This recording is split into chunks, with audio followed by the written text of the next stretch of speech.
अस्सलामुअलैकुम वरहमतुल्लाहि वबरकातुहू। 1000 साल पहले यमन का एक बादशाह जिसका नाम तुब्बा अव्वल था, वो यमन से निकला और चलते चलते मक्का से होता हुआ मदीना के करीब गुज़रा। तो वहाँ पर उसने खजूरों के दरख्त देखे और चश्मा देखा। उस बादशाह की ये खूबी थी कि वो अपने साथ तमाम उल्मा जहाँ से गुज़रता साहब इल्म और हिकमत वालों को साथ लेके चलना शुरू कर देता। वो बादशाह बहुत फातेह और बहुत ज़हीन था।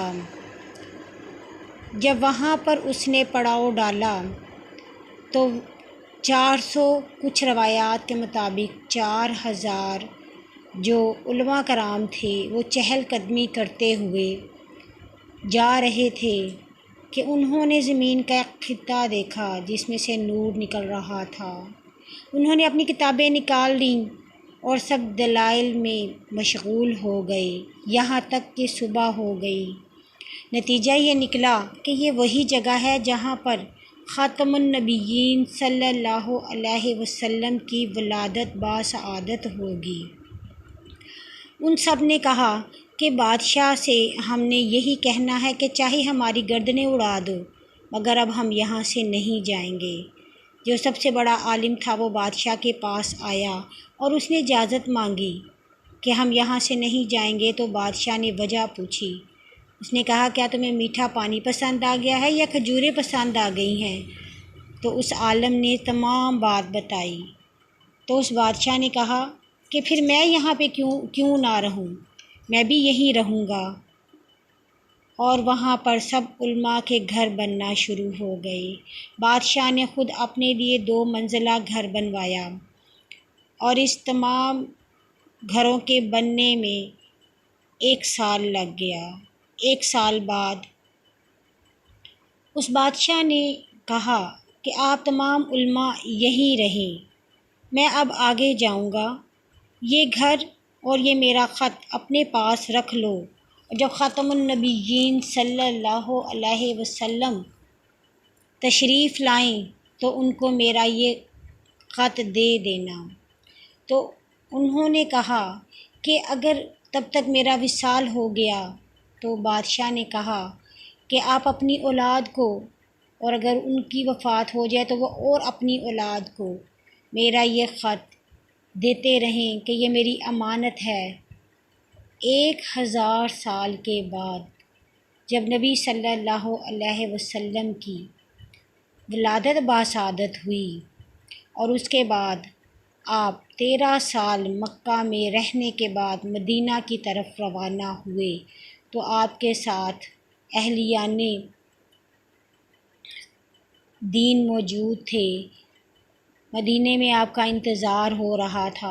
लोग सुबह सवेरे आके खड़े हो जाते थे कि अगर कहीं से गर्दो गुबार नज़र आएगा तो एक मनादी करने वाले निदा कर दे, ताकि हम अपने प्यारे नबी सल्लल्लाहु अलैहि वसल्लम की तशरीफ़ आवरी के लिए, उनकी इस्तकबाल के लिए आ जाएं।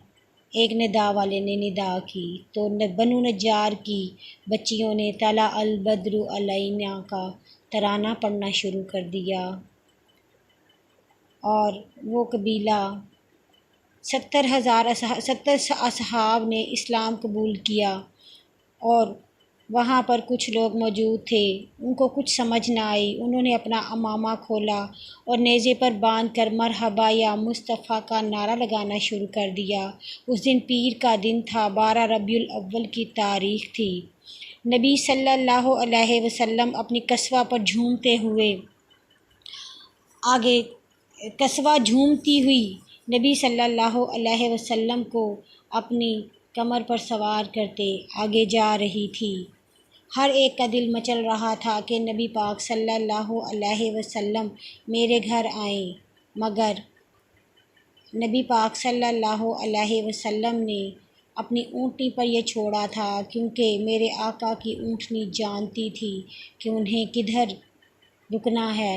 वो ऊँटनी 2 मंजिला मकान के सामने जाकर बैठ गई। ये घर हज़रत अबू अय्यूब अंसारी का था।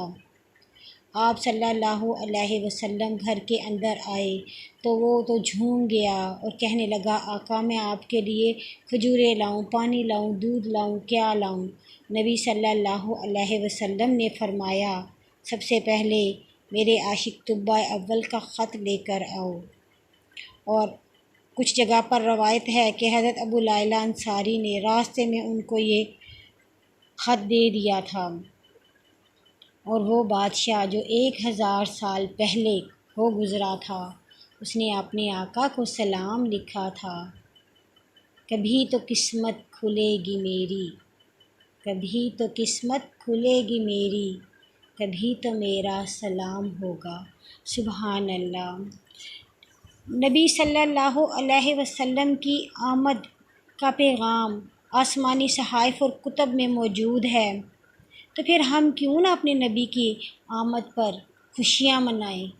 अल्लाह पाक हमें दीन की सलामती और नबी पाक सल्लल्लाहु अलैहि वसल्लम की आशिकी अता फ़रमाए। आमीन।